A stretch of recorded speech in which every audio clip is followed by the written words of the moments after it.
Welcome to the Skin You're In podcast, where we create a space to learn about health and social injustices rooted in racism. Through in-depth conversations with experts and everyday people, we explore the issues, potential solutions, and the effects those injustices have on individuals, families, and communities. Recorded at the 2025 Breakthrough Health Film Festival at Tulane, this episode is the post-screening conversation for the docuseries The Skin You're In, with writer and executive producer Thomas LaVeist.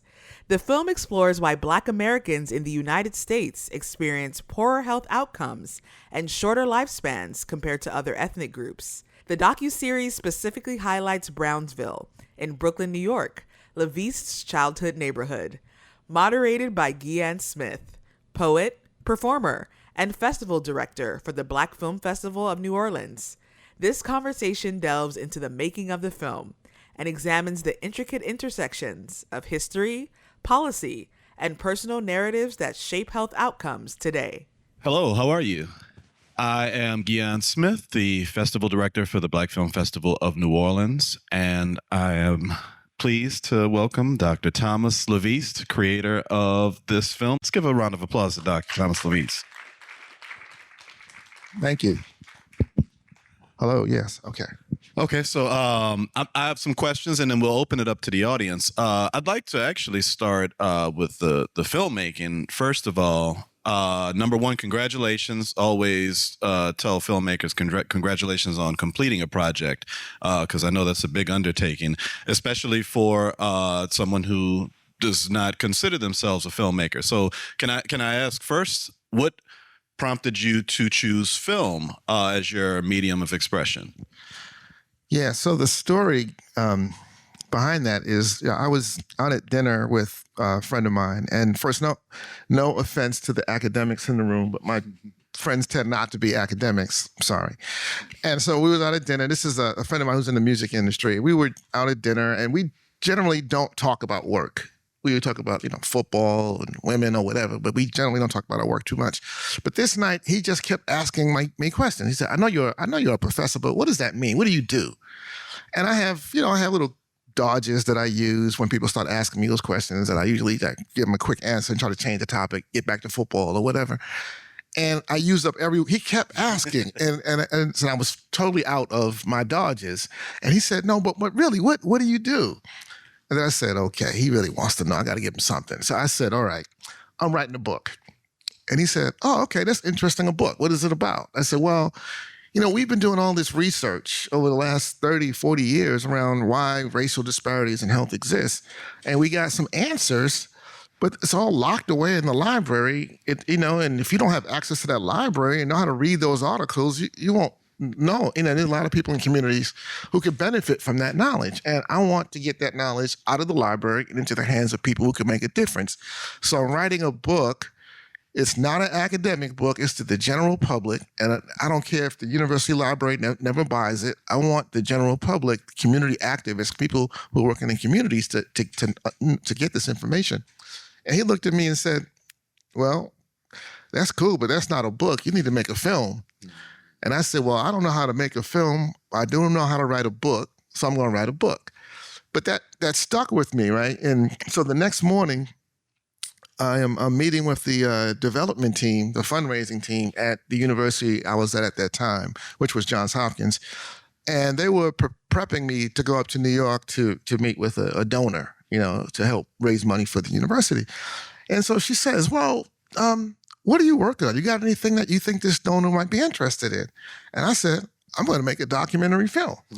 Now, this idea was about 8 hours in my head. I had I didn't even know what the first thing to do was. I know how to watch a film, but, but I just decided, he was right. I'm going to make this film. And she said, oh, really? Well, that same night you're there's a reception in New York for people from Johns Hopkins in the film industry. And I said, there are people from Johns Hopkins in the film industry? You told me so. Yeah, and she said, well, we have that writing program, and we have this venerable writing program, and a lot of them are filmmakers. I said, oh, okay, cool. So I show up at this reception, and you have the name tag, which, walking around at this reception. And of course, I don't know anybody in there. And I'm just trying to figure out, I got to work the room. And people would walk up to me and they'd look at my name and they'd say, "Oh, so Thomas, what's your next project?" As if they'd seen my last project, right? And I was like, "Oh, okay, so this is how you do it." So I just started walking up to people. "So Sally, what's your next project? So Joe, what's your next project?" And I made all these friends who actually do know how to make movies. And I talked to them about what I wanted to do. And so what you see on that screen is they didn't let me touch any equipment. I'm not running around with a camcorder doing that. And all of the video work was done by people who actually know what they're doing. And that was how it all happened. Yeah. I saw Alejandro's name a lot. It looked like he did. I saw your name in a couple of spots too. Sound, or music, I think you. Well, I am a musician, so I actually do know what I'm doing there. So I did the music for the film. Okay, and how did you meet your cinematographer / editor? Well, interestingly, he was already working for me. At the time, I was a director of a research center at Johns Hopkins, and he was, he did like video for us and did a lot of filmmaking. He did a lot of, all our communications. So I actually knew him already, and he really influenced me a lot and convinced me that film is a way to do it and that he would be able to help. And he played a huge role in getting, other professionals to help us to put it all together. Mm-hmm.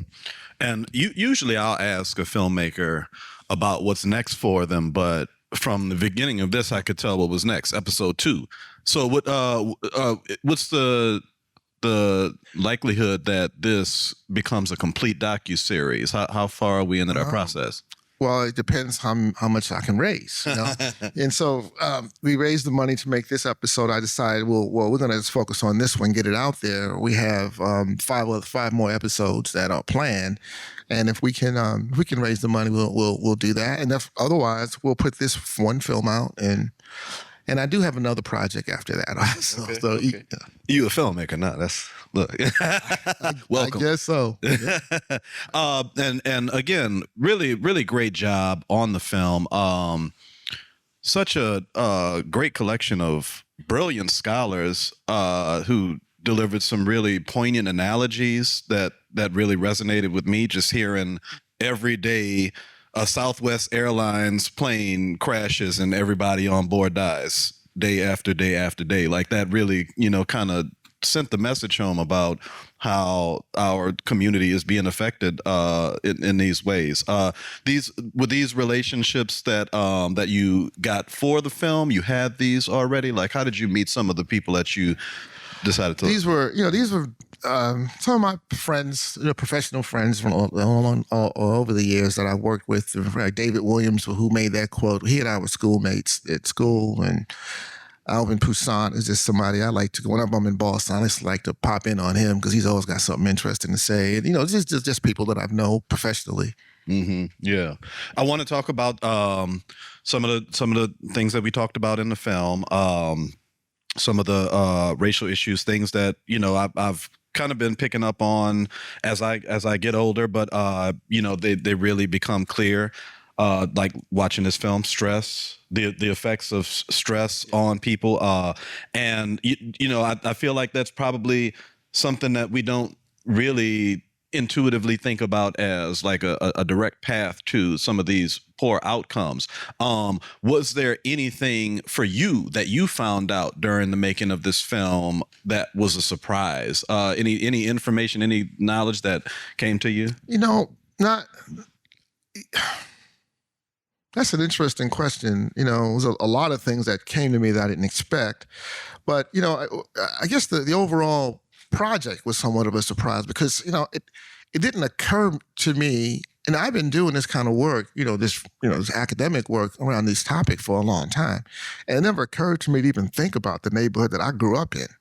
And it was until I saw that article in the newspaper, and like, wow, of course, Brownsville is going to be a community that's under significant challenge, and it was not surprising that it would have the lowest life expectancy in New York. Mm-hmm. But it was a little surprising when I read the article at first because I just hadn't thought about that. And it's interesting how somebody whose career has really been about this very topic, it had never even occurred to me that my own neighborhood would be, a neighborhood that's so challenged. And frankly, it was probably growing up in that neighborhood that led me to be doing this work in the first place, Yeah, and first of all, thank you for sharing your neighborhood with us. I definitely love being able to connect with other people and their cultures and their communities. So we appreciate you opening up to what seems like a really wonderful place with prideful people. Let me just say one thing about that.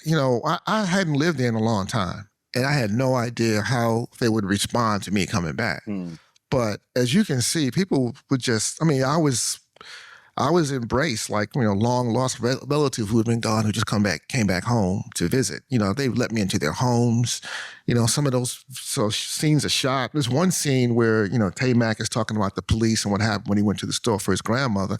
We're on the roof of one of the housing projects, at night. They just embraced me, brought me into their homes, opened up their homes. And it was really, I think impressive.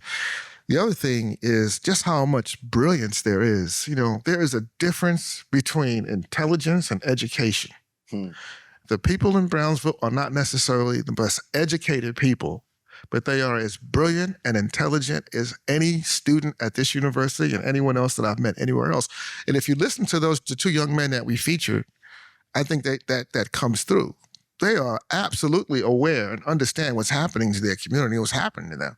They may not have the fancy vocabulary to express it in different ways, but they clearly get it. And they understand that this is a community that's under a great challenge. So there's a lot of brilliance there that we're wasting in this society. Yeah, no doubt. I definitely appreciated their application of the knowledge that they had clearly acquired. And I'm wondering how much you were able to relate to them, and was there a motivation to put some of your own personal testimony in there that you had to kind of decide, maybe not to, and let it focus on? I didn't want to be in front of the camera at all. All right. I didn't want to have it. I just, but it was the other filmmakers that really, convinced me that I need to be a part of the story. I need to get in front of the camera. I need to be the narrator. I need to be telling this story in first person. And that just, and they had to work me pretty hard to get me to do that, because it is not my personality to be the one in front of the camera. But they finally convinced me that I needed to. And, I think they were right. I do agree with them that it was a really good decision to hear you speak directly to these things as a resident of Brownsville, but also obviously as an expert in this field, and as a voice of moderation for, again, so many brilliant scholars who were able to point directly to here are the problems, here are how the problems play out in, everyday lives, and how, lives get cut short because of it. I'm assuming then that because you were the narrator, you also probably did some writing for this and curated, how this story played out and how this information was disseminated too. Can you talk about like that process of how you, decided what you were going to talk about? I'm sure you could relate to this as a filmmaker. It was, we had to find the story in the film, and that was hard because we started shooting, and the first concept was 90-minute feature-length film. That was the first concept. And then when we started talking to people and we had so many different conversations, it became clear that this story was there's just way too much here to be just one film. It needed to be a series. So we had to rethink the entire thing. And then that is where we decided to break it into topic areas. And, we'd shot a lot in Brownsville already. We shot in some other communities too, but we had shot in there a lot of that. And then the story just sort of at a certain point, after just watching that footage, and for those of you that may not be filmmakers, for a 90-minute film, you shoot about 900 hours of footage. I mean, it's crazy, the amount of footage that never gets into the film. And you got to kind of find that story. And when we finally figured out what the story was, then it just came down to writing the narration. And I did the writing, but it was a matter of once we were able to figure out, well, what was the story? What do we have here? And how can we tell this story in a way that people can kind of follow it? I'll just stop. I feel like I'm rambling now. No, not at all. How long did it take to accumulate everything like that 900 hours? Do you from like beginning to, I guess whenever you put that final edit together? Well, we still don't have the final edit. The final edit will be this summer, and the final version of the film will be released in December. So it'll be out this year. I was looking at my computer. The first files that I created on my computer about this project, I'm embarrassed to say, was 2013. Oh wow! Oh man, that's great. So that's when we first. Oh, that's good. That is. Well, I mean, that's the fortitude to like continue to follow through to completion. Like that's wonderful. Yeah. But the length of time, I mean, it takes how long it takes, right? And especially like if you're not the filmmaker who's in charge of creating this vehicle to, not just be entertaining and engaging, but also deliver so much necessary information. Like, yeah, naturally it's just going to take time, but like you didn't give up on that process. Like you followed through for 11 years or going into its 12th year to like, that's incredible. So yeah, congratulations on that alone. I feel a lot better about that now. Thank you for saying it. Look, and then to get to episode 2, like it'll be way less than that. Yeah. Like might just be like 5. Well, there's no doubt about that because we started. I knew absolutely nothing about filmmaking. I still don't claim to be like an expert, but I know a hell of a lot more about filmmaking now, and I think we could do it a lot faster. Mm-hmm. I think I want to open it up to the audience. I have a couple more questions, but I'd love if anybody else has any questions to jump in right now. Hello. Let's start with my friend back here, and I'm going to come to you second. We have a 25-year health disparity here in Orleans Parish. So this is just, the whole thing has been great. So I just want to be able to say that looking at all this has been great. But on the release, because it's so great to see this developed, how do we get this out? Because there was a component in there that caught me that looked at how oppression has gotten people where they are just paralyzed. And we've looked at centuries of that happening, because that was one of the things that was brought up by someone that talked about that internalizing and how the oppression and how overwhelming it is. And for us to be entering another phase where we're being overwhelmed with messages that are horrific as we go through this new time, it's just, how will you be getting that out? And how can it be highlighted again about this internalizing of the oppression and the pain, so that what can we do not to be paralyzed? Yeah, it's interesting that you would bring that up, because the final version, we've got a couple of additional scenes that have been added, and that is one of the topics that we've embellished more, because it was pretty short here. How we'll get the film out, or how do we get that particular issue out? Yeah, we're going to release it in December. We're holding a summit in Montgomery, Alabama, a health equity summit in Montgomery, Alabama, and we're going to release it at that. But I'm also going to enter it in more film festivals once we get the final version done, we'll be entering in more film festivals and for the fall and the winter, and probably even in the spring of next year. And then we'll see what the distribution plan is going to be. I mean, if an opportunity comes along with a distributor, and I've had some conversations, but nothing that I was willing to agree to at this point. A distribution plan that would not allow us, would cause me to have to give up control is been the issue. And if I can't get a distribution plan, and if I can't raise the money, then we will make a study guide, and we'll put the film on YouTube, and we will make the study guide available for people to download for free and show the film in their classes and get the information out. Because this information, I didn't make this film to win an award. I didn't make this film to make money. I made this film for it to be used. And it's my hope and my vision that it'll be used in high schools, colleges, churches, community organizations, and it'll be out there. So I want to make it as available as possible. So up to and including putting it on YouTube for free, that will work for me too. So we'll see how it works. And can I ask a follow-up to that before we get to your question? Have you thought about for the future episodes maybe going into other neighborhoods? Oh yeah, so the other stories, the film is not, I mean, this one episode is set in Brownsville, but the other stories are in one is an episode on environmental health issues or environmental justice.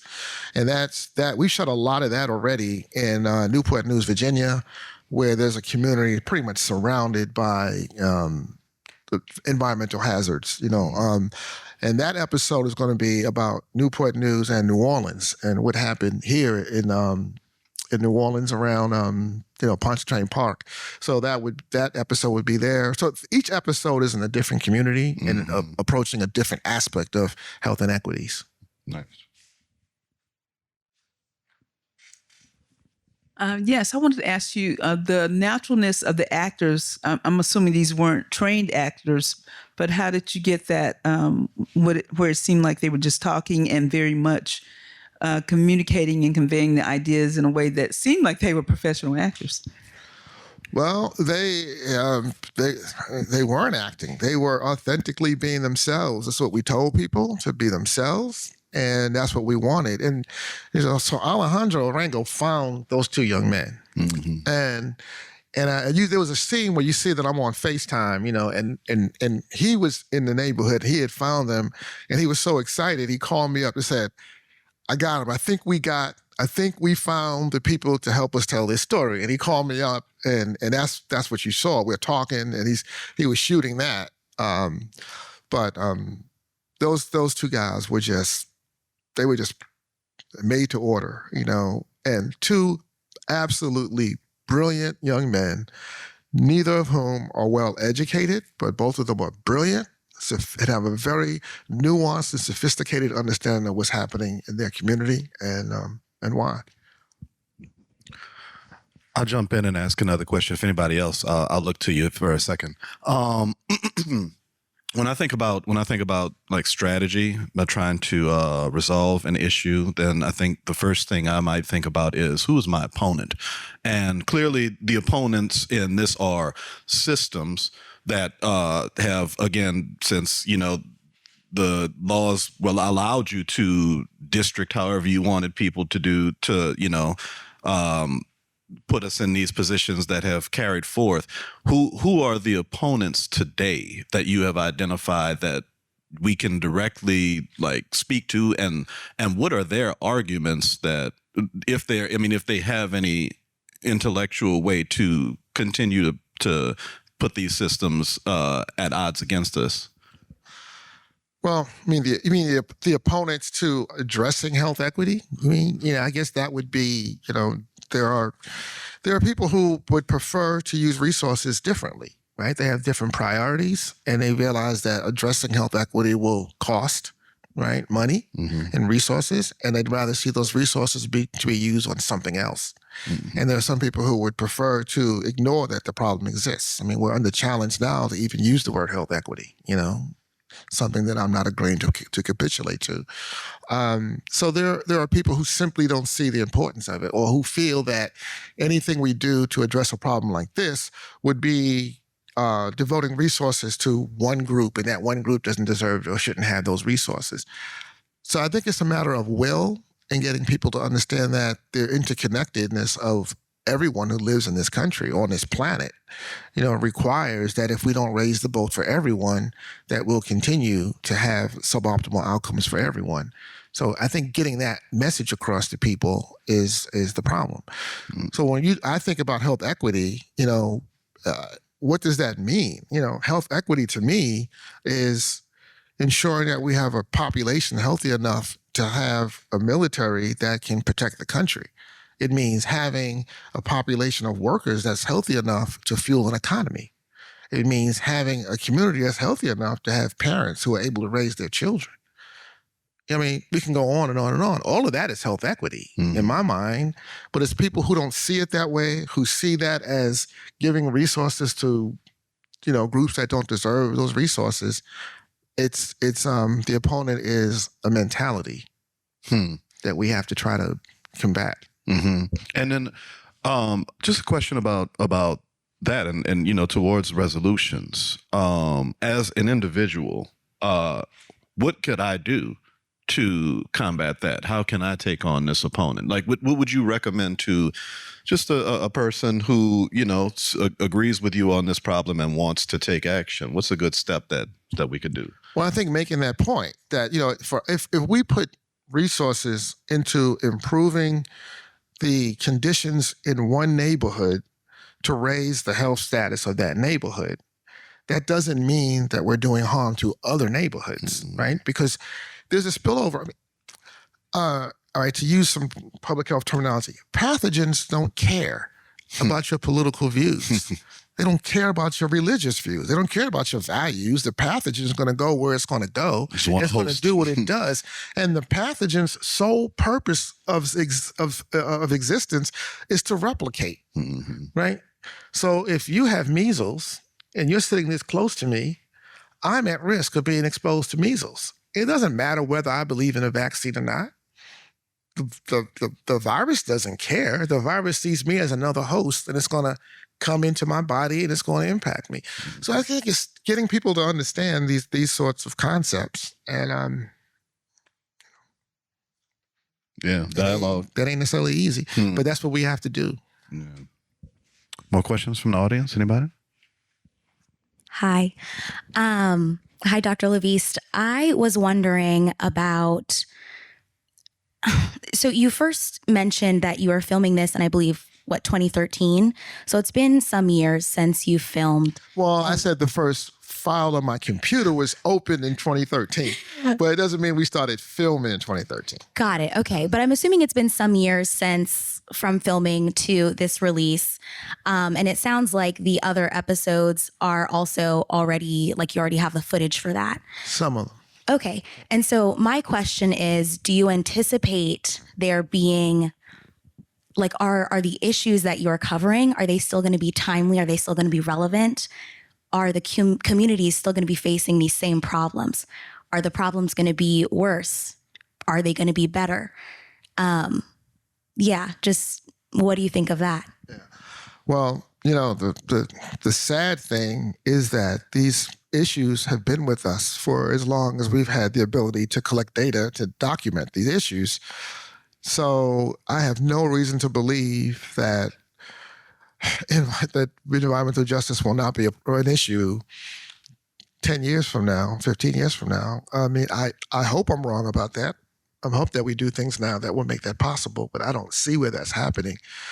And, we haven't actually shot the episodes. We have plans for what we think they will be, but we'll certainly always be, if we do raise the money, we'll certainly be looking at it, at what's happening in the world and making adjustments.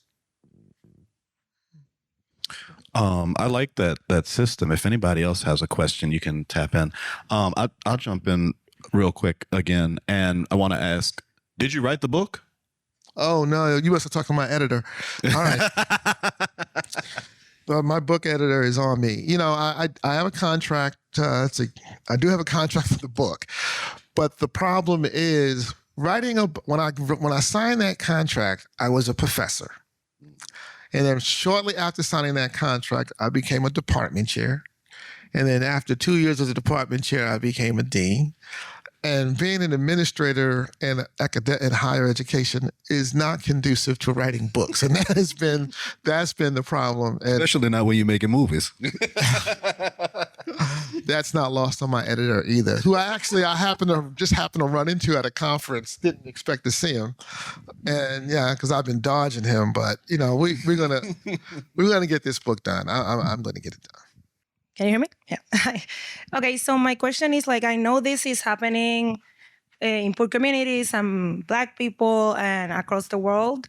And people that are privileged usually do not go through these disparities, but we went through a pandemic which caused this to happen to everybody. People didn't have access to healthcare. People didn't have screenings. People didn't have access to chemotherapies, for example, and their conditions got worse. Sorry, I get nervous when I do public speaking. So after all these people, when a pandemic happened or a hurricane or a natural disaster, everybody experiences these issues, right? have you seen any shift in people from privileged communities getting more involved? When something happens to you, you're like, oh, this is so unfair. Maybe you educate yourself and you realize, wait, this happened to me now because of this event, but this has been happening to people that don't have access to money or all of these resources that I usually have. So for me, I will be like, oh, let me get more involved in trying to change this, on a regular basis. Yeah. I find that people who are more privileged, really fall into different camps. I wouldn't make a generalized statement. I mean, some people who are more privileged have been very interested and have put their own resources behind supporting it. I mean, I was able to raise money to do this much of the film. Have some confidence that I can raise more. So there are people out there who have resources, who do care, and they have been supportive. There are others who are more, who maybe don't see the importance of addressing these issues. And that's also, we see that right now in government. We have the government that's pulling back from some of the infrastructure that's been created over the last few decades to try to address this problem. So you have that as well. But I find that most people are just sort of are neither looking to be the advocate or the impediment. They're just not something that they focus on. And there are a lot of people who I think just don't really get it, just don't really understand the problem. And I do find that, especially among African Americans, especially highly educated African Americans, who often think that this is really a problem of poor people. And they are 100% wrong about that, because even among highly educated and affluent African Americans, you still have a disparity in health between white people with similar levels of education and income. But we sort of assume that this is all about poverty. It's not at all the case. No, I'm from Puerto Rico, so we're from an island, and in Puerto Rico, it doesn't matter how rich or poor you are. Like, the resources that you have are limited, and sometimes you have to wait 5 months to get like a doctor's appointment or something. So when you come from an island, that is a reality for literally everyone there. You can have connections and stuff like that, but at the end of the day, it's still a reality for everyone. But maybe you don't, like, in a state like this, you could like have different opportunities to go around it. So I do get that it is not something like economical. Well, there are inequalities in Puerto Rico as well. And, there are those who can get on a plane and fly to New York and get health care there, and those that can't, right? And so there are inequities, and different people have different resources and, take advantage of those. If you live in the city versus not living in the city, that makes a difference. I mean, there are differences. And as I travel the world, I see these inequities all over the planet. In fact, I've been in many different countries, and I've seen a lot of poverty, and I've seen a lot of affluence as well. And I see these inequities. And I haven't been to a country yet where I haven't seen, pretty glaring inequities.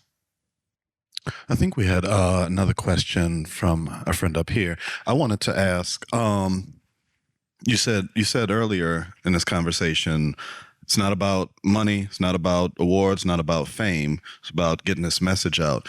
And I wonder, have you thought about what would be a tangible marker for you of success? Like, I don't know if in our lifetime we would see that gap close from 74 to 85, but what would feel like a success for you as a result of this work? Well, I feel like a success for me that I point at, and that I already do claim, is I look at the number of people that are doing this work now versus when I first started doing this work.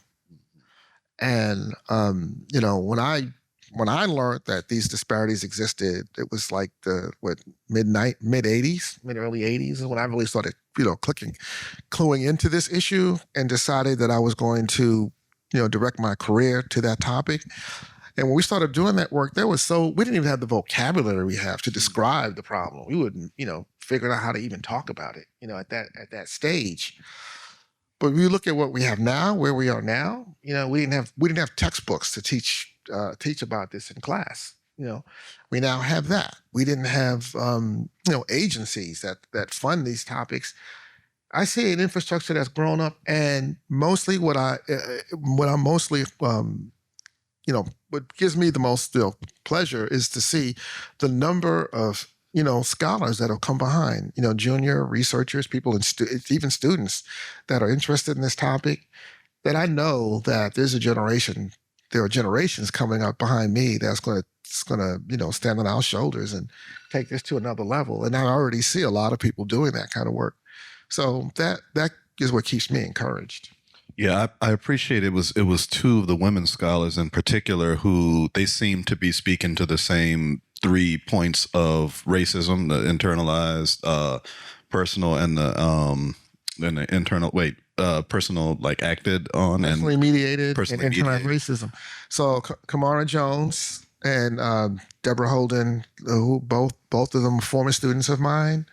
And both have gone on to become leaders in health equity. Kamara Jones was the president of the American Public Health Association. Deborah Holden was the former dean of NYU School of Public Health.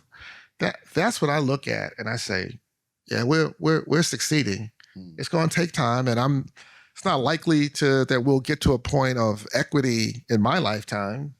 But I see the trajectory, and I see the leaders that are developing, that are evolving, and that are doing this work, and I'm feeling good about that. We're on a good path. Yeah, my question was, is this film, are you just hoping to kind of say what the problem is, and then maybe at some point the ending might have some possible solutions, or where do you see the resolution of this issue? How do you see that resolution happening and being filmed to educate, or what is the purpose? Yeah, so like I said, we're gonna do the book ends with a chapter on this very issue, talking about speaking to different communities, different sectors. So what the private sector can do, what government can do, what philanthropy can do, what the church can do, what individuals can do. So the book ends like that. That's not in the film, but I do plan to build a study guide that you can use, and hopefully people will use it in educational settings, not just schools, but community organizations, churches, things like that, where we'll get more into what we know has worked. But there was something in it. We talked about CPR. There's one thing, and is who here has been trained in CPR? Okay, now not every hand went up, right? And that's unacceptable, right? Because CPR is very inexpensive, very easy to learn, and everyone should know at least basic CPR, right? There's one thing that we can do. I just have a couple more before we wrap up. You said you have another project in the works. Is that also health oriented, and are you allowed to talk about it at this time? Oh, sure, I can talk about it. It's excellent. This one is but I got to finish this first. So that's why it's kind of I try to keep it in the back burner. So I guess it was like right around 2013 or 14, actually, there was the African Union had created a new section for the African diaspora. The way the African Union is set up, it's in regions of Africa. But there wasn't one for diaspora. So they created one for the diaspora, right? And they had a conference in Honduras where it was people mostly from the Western Hemisphere, different countries. So I was part of the U.S. delegation. And we went down there, and I got to spend a little time away from the conference with the Garifuna community in Honduras. And this is just a fascinating community with a fascinating history. If their story is, I don't have time to get into the whole story, but basically part of their story is that they escaped from slavery by taking over a slave ship. And the slave ship basically landed they were trying to go east, back towards Africa, but they actually wound up in Honduras, and it ran aground in Honduras. And so I went to the location where that happened and met the people in the community, which actually are still living at that same location where that slave ship landed, and got to meet them. We shot a lot of footage about them and did some interviews there. And there's a huge Garifuna community in New York and in New Orleans. And My grandparents are from Honduras. My grandmother's really Garifuna. okay. So and then the African American Museum, so the Smithsonian up in Washington, are kind of on us about when are you going to get that Garifuna documentary done. And that one, I really want to get that one done too. But I got to do one thing at a time, and I got to run this school. So, Yeah. I got one more question, and then I think we can wrap up. What can we do to help amplify this film? What do we, how do we connect with you, connect with it, stay connected, and give this film the life it deserves? Well, I wish I was prepared to answer that question. I'm looking at my communications expert back there. He was like, how do I answer that question? Well, I mean, I may need you to chime in, but one thing we can do is we can certainly follow us in social media, help build our social media presence. We're putting together a lot of clips from the film. We're trying to amplify it that way. When we're going to show it, we're going to release it at the summit in Montgomery in December. Do we have the date for that? Anybody? December 3rd through 5th. All right, December. And it'll be in Montgomery, but we're also going to stream it, so you'll be able to see it. So we're trying to build a social media presence around it so that people know it's coming and people will be expecting it, and hopefully we can have a big audience online for it. And then, of course, the film is, unless something happens, a distribution opportunity comes up, the film is going to live online. That's kind of where my head is at this point. Thank you, Dr. Thomas LaVeist. I appreciate you for joining us for this film, for your work and scholarship, man. Thank you, man. Thank you for joining us for this episode of The Skin You're In. Be sure to visit our websites, tsyi.org and partnersforhealthequity.org. That's partners, 4, healthequity.org. Follow us on your favorite social media platforms, and be sure to subscribe wherever you enjoy your podcasts.